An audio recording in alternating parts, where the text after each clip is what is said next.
আমন ধান ঘরে তোলায় এবং বেচা বিক্রির বিষয়ে জানাতে ব্রাহ্মণবাড়িয়া থেকে সরাসরি যোগ দিচ্ছেন সহকর্মী আজিজুর রহমান পায়েল।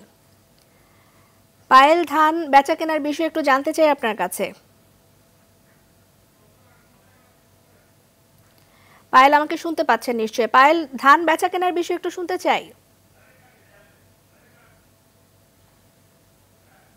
বছর শেষের খুশি নগদে হবে বেশি। নগদ পেমেন্টে নির্দিষ্ট ক্যাটাগরির কেনাকাটায় ৩০০ টাকা পর্যন্ত ক্যাশব্যাক।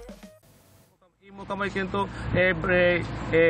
আশুগঞ্জ, যে মোকামে হবিগঞ্জ, নেত্রকোনা, সিলেট, সুনামগঞ্জ, হাওড় অঞ্চল সহ দেশের বিভিন্ন অঞ্চল ধান কিন্তু এই মোকামে আসতে শুরু করেছে। আমি এখানে যে ব্যাপারের সাথে কথা বলেছিলাম, তারা আমাকে যে বিষয়টা জানিয়েছে যে তারা এবার যে ধানের দাম কি, যে দামে কিন্তু এই ধান বিক্রি করে তারা তেমন একটা লাভবান হচ্ছে না, তারা কিনা দামে এই ধান মোকামে বিক্রি করতে হচ্ছে।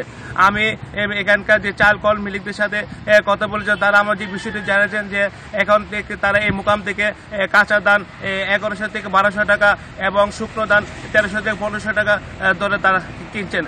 তারা কিছুটা কম দাম কিনছেন, যে বিষয়টা জানিয়েছেন যে তারা সরকার যেহেতু বাইরে থেকে চাল আমদানি করার সিদ্ধান্ত নিয়েছে, তাই তারা কিছুটা দাম কম কেনার কারণে মূলত এখানকার যে ধানের বাজারটা কম। আরেকটা যে কারণ দিয়েছে যে এখন যে নতুন ধান আসছে, সেই ধানগুলো বেশিরভাগই কিন্তু কাঁচা ধান হতে তারা যে মিল যে চাল উৎপাদন কম হচ্ছে, তাই এই কারণেও কিছুটা চাল দাম তারা কম সংগ্রহ করছেন।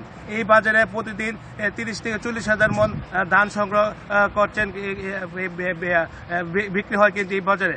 আমি এখন যে জায়গাটা দাঁড়িয়ে আছি, এই জায়গাতে কিন্তু এই যে কৃষি জমি, এই জমির প্রায় 70 থেকে 80% জমি, এই জমি কিন্তু কাটা হয়ে গেছে। আর যে 20 ভাগ আছে তারা কয়েকদিন প্রতি ধান কাটা শেষ হয়ে যাবে।